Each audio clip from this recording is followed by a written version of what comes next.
কঠিন ধাতব সীসার বিষে বিপজ্জনক হয়ে উঠছে দেশের বাতাস।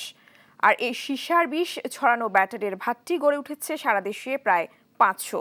গবেষণা বলছে ব্যাটারি পুরানো এলাকায় শিশুদের শরীরে স্বাভাবিক 5 মাত্রার তুলনায় 22 থেকে 45 মাত্রার সীসা পাওয়া গেছে।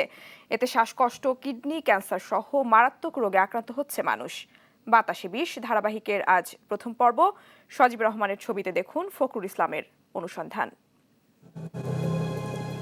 গভীর রাত, পুড়ছে সীসা। রাজধানীর পাশে কেরানীগঞ্জের নির্জন এলাকায় চলছে পরিবেশ খেকোদের এমন তাণ্ডব। এলাকা ভয়ানক আর অসাধু চক্রের জন্য নিরাপদ বলে এখানে গড়ে উঠেছে এমন অবৈধ আরো 6টি কারখানা।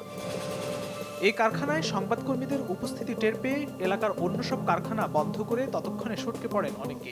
ব্যাটারি কাটতে এটা প্রসেসিং করি করে এটারে সীসা বানায়া এটা বিভিন্ন চাইনাগর কাছে ডেলিভারি দেওয়া হয়। কারখানায় পরিত্যক্ত ব্যাটারির সীসা প্লেটগুলো গলানো হচ্ছে সনাতন পদ্ধতিতে। এতে ভারী ধাতব সীসার বিষ ছড়িয়ে বিপজ্জনক করে তুলছে চারপাশ, যেখানে ধার্য গন্ধে টেকা দেয়। ব্যাটারি কাটা মনে করেন এটা পুরার মনে করে সীসা বের করে। পাশের আরেক কারখানার কর্মীদের আশ্বস্ত করলে শুরু হয় কাজ।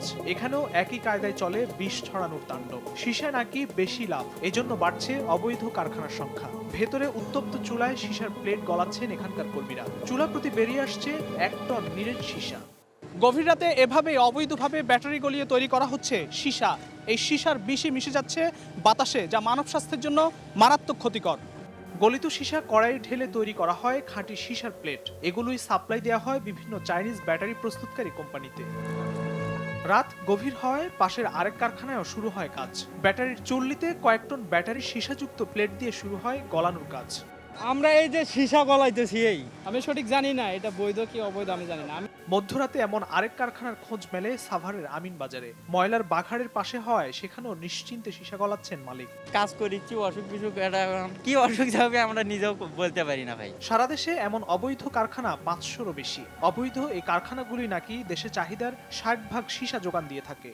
শুনছি যে অবৈধ, এখন আমরা গরিব মানুষ হিসেবে আমরা এই কাজ করি। ব্যাটারি কারখানা অধ্যুষিত এলাকার উপর যৌথ জরিপ চালায় আইসিডিটিআরবি ও যুক্তরাষ্ট্রের কমনওয়েলথ বিশ্ববিদ্যালয়ের এনভায়রনমেন্ট স্টাডিজ বিভাগের অধ্যাপক আরিফ মহিউদ্দিন। মানুষের শরীরে সীসার স্বাভাবিক উপস্থিতি যেখানে 5 মাইক্রোগ্রাম থাকার কথা, গবেষণায় ওই এলাকার শিশুদের শরীরে সীসা মিলেছে 22 থেকে 58 মাইক্রোগ্রাম পর্যন্ত।